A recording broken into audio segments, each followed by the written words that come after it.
Famous યુનિવર્સિટીની syndicate બેઠકમાં આજે પોલિટેકનિક રેગિંગ પ્રકરણમાં મહત્વપૂર્ણ નિર્ણય લઈ દોષિતો સામે કડક કાર્યવાહીથી દાખલો બેસાડવામાં આવ્યો હતો.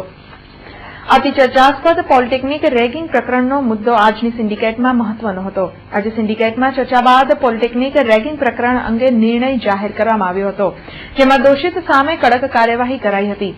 યુનિવર્સિટી સત્તાધીશોએ કુલદીપ મોરીને કાયમી ધોરણે યુનિવર્સિટી બહાર રહેવાનો આદેશ કર્યો છે, જ્યારે પૂર્વ વિદ્યાર્થી નેતાઓ વિકાસ દુબે, હરપાલ રાણા તથા જયેશ બલાઈને 2 વર્ષ સુધી યુનિવર્સિટીમાં પ્રવેશબંધી ફરમાવાઈ છે, જ્યારે સચિન પટેલ, કેતન ધમાલિયા, સિદ્ધાર્થ ઝાલા તથા મયુર પટેલને 2 વર્ષના અભ્યાસક્રમ સુધી દૂર કરવાનો નિર્ણય લેવાયો હતો.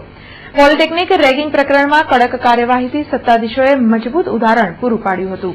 માર્ચ મહિનામાં જે પોલિટેકનિકમાં રેગિંગની ઘટના બની હતી, ત્યારબાદ એક કમિટી બનાવેલી અને કમિટીના રિપોર્ટને આધારે આજે યુનિવર્સિટીની સિન્ડિકેટમાં જે 9 વિદ્યાર્થીઓ હતા આમાં ઇન્વોલ્વ, એમને જુદી જુદી સજા કરવામાં આવી છે.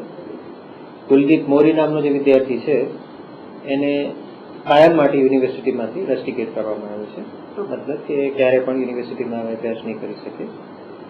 બાકીના જે 5 વિદ્યાર્થીઓ હતા, જેમાં સિદ્ધાર્થ ઝાલા, મયુર પટેલ, મૌલિક, કેતન ધમાલિયા એ પ્રકારના નામો છે, એમને 2 વર્ષ માટે યુનિવર્સિટીમાં અભ્યાસ કરવા માટે પ્રતિબંધ મૂકવામાં આવ્યો છે.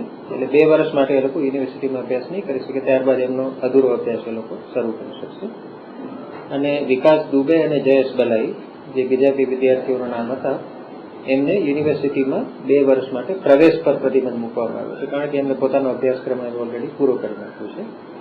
આ ઉપરાંત આ તમામ વિદ્યાર્થીઓ યુનિવર્સિટીની હોસ્ટેલમાં પણ નહીં રહી શકે, એ પણ યુનિવર્સિટીએ એક નક્કી કર્યું છે.